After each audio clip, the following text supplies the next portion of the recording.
On our wedding night, my wife Sarah wouldn't let me touch her. She said she was too tired and asked me to wait a while. But every night, in the dead of night, she'd sneak downstairs to the basement. When she returned, she'd always shower, and an eerie, unsettling smell would cling to her. I asked her what she was doing. She said she was doing yoga. Yoga in the middle of the night? I couldn't take it anymore. One night, I secretly followed her down to the basement. She spotted me, spun around, and grabbed the collar of my pajamas, yelling, "Get up here! You can't go into the basement. Otherwise, we're getting a divorce." I clutched the stair railing, trembling with anger. This is my home. Why can't I go into my own basement? I took a deep breath, trying to keep my cool. "Sarah, is that how you talk to me?" Sarah still had a tight grip on my pajama collar, her slender fingers surprisingly strong. "Mark, let's go upstairs first. I'll explain everything in the bedroom. You can't explain it here?" I pointed to the pitch-black basement below. "Why can't I go down there? Don't I have a right to know? It's not time to share it yet." She stepped down a few stairs, blocking my path with her body. "Why? Because it's just not the right time. When it's ready for you to see, I promise I'll show you." My gut twisted with frustration. I took another deep breath, forcing myself to calm down. "If that's the case, did you really have to snap at me like that?"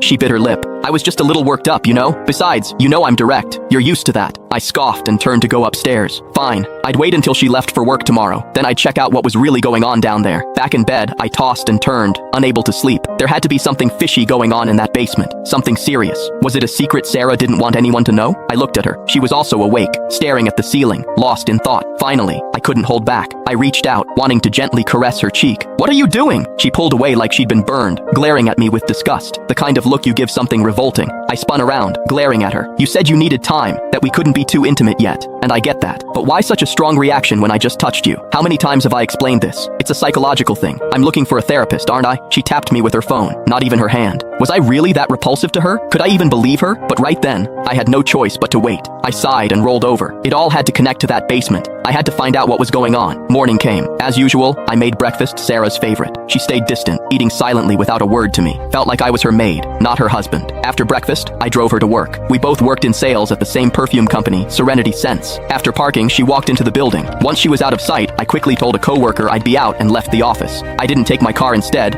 I hailed a cab home. I unlocked the front door, rushed into the living room, and headed straight for the basement. When I got there, I froze. The basement door was different. At some point, it had been replaced with a reinforced door with a combination lock. Without the code, there was no way in. I pulled out my phone, took a picture of the door, and started looking up how to open this kind of lock. "What are you doing?" Sarah suddenly appeared at the top of the stairs, yelling. She hadn't trusted me and had followed me home. She practically ran down the stairs and slapped me hard across the face. "What did I tell you? You hit me?" I held my stinging cheek. She continued to yell. "What did I tell you?" I yelled back. "This is my house.